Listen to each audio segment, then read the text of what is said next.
What's up mga idol? Ito na nga siguro ang isa sa mga magagandang shoes na nilabas ni Rigoreur. Ito nga pala yung Rigoreur War Ender Pro na mabibili nyo dito sa TikTok shop. Andyan sa yellow basket ko, andyan sa baba. Sobrang nagustuhan ko nga itong sapatos na to. May mga freebies pa sila na itong styrofoam ball. First reaction ko sa sapatos na to ay talaga maganda sa paa, komportable, and namangha din ako sa mga design na nakalagay dito. Kaya naman nire-review natin itong sapatos na to. At titignan natin kung sulit na sulit nga ba siya sa price niya. Kaya naman pagdating nito, sinubukan ko na rin agad dito sa court. Feel ko agad dito yung pagka-comfortable, masarap sa paa, and talagang kahit ilang oras mo to gamitin, hindi sasakit yung paa mo. Tinry ko na ito para sa mga shifty moves, and okay naman yung kanyang traction. Goods na goods din to para sa ating mga point guard or mga shifty player katulad ko. Napakaganda ba ng mga sinabagkakagawa sa kanya? Makikita nyo may carbon plate na rin yan, kaya mas safe, and mas maganda yung magiging performance natin sa sapatos na to. May meaning nga pala yung mga nakasulat dito, pati na rin sa mga design niya. Kaya naman talaga nagustuhan ko to mga idol, and talaga naman nagustuhan ko din dito yung kanyang cushioning dahil sobrang lambot talaga. And ipapakita ko naman sa inyo kung gaano siya ka-spiky.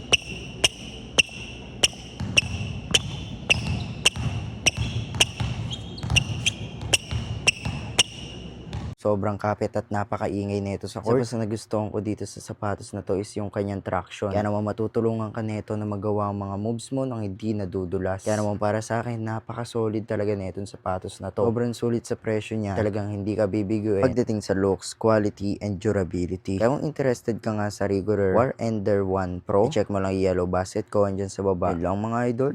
Peace!